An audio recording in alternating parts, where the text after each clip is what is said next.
नवरात्रि का तीसरा दिन माँ चंद्रघंटा को समर्पित है। इस दिन माँ चंद्रघंटा की पूजा की जाती है। असुरों का संहार करने के लिए माँ दुर्गा ने इस रूप को धारण किया था।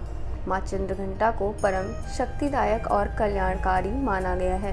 इनके मस्तक पर घंटे के आकार का आधा चंद्र है, इसलिए इन्हें माँ चंद्रघंटा कहा जाता है। अन्य विशेषताओं की बात करें तो इनके शरीर का रंग स्वर्ण के समान है। माँ चंद्रघंटा देवी के 10 हाथ हैं। इनके हाथों में शस्त्र अस्त्र विभूषित है। इनकी सवारी सिंह है। आइए जानते हैं माँ चंद्रघंटा की पूजा विधि।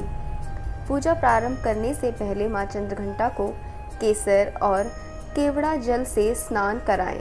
इसके बाद उन्हें सुनहरे रंग के वस्त्र पहनाएं। इसके बाद माँ को कमल और पीले गुलाब की माला चढ़ाएं। इसके उपरांत मिष्ठान, पंचामृत और मिश्री का भोग लगाएं।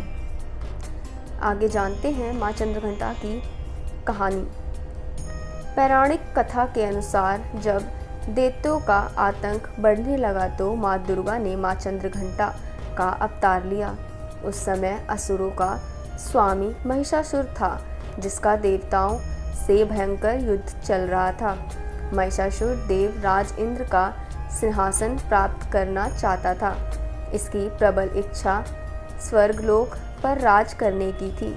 उसकी इस इच्छा को जानकर सभी देवता परेशान हो गए और इस समस्या से निकलने का उपाय जानने के लिए भगवान ब्रह्मा, विष्णु और महेश के सामने उपस्थित हुए। देवताओं की बात को गंभीरता से सुनने के बाद तीनों को ही क्रोध आया। क्रोध के कारण तीनों के मुख से जो ऊर्जा उत्पन्न हुई, उससे एक देवी अवतरित हुई, जिन्हें भगवान शंकर ने अपना त्रिशूल और भगवान विष्णु ने चक्र प्रदान किया। इसी प्रकार अन्य देवी देवताओं ने भी माता के हाथों में अपने अस्त्र सौंप दिए। देवराज इंद्र ने देवी को एक घंटा दिया। सूर्य ने अपना तेज और तलवार दी। सवारी के लिए सिंह प्रदान किया। इसके बाद माँ चंद्रघंटा महिषासुर के पास पहुंची। माँ का ये रूप देख महिषासुर को ये आभास हो गया कि उसका काल आ गया है। महिषासुर ने माँ पर हमला बोल दिया। इसके बाद देवताओं और असुरों में भयंकर युद्ध छिड़ गया।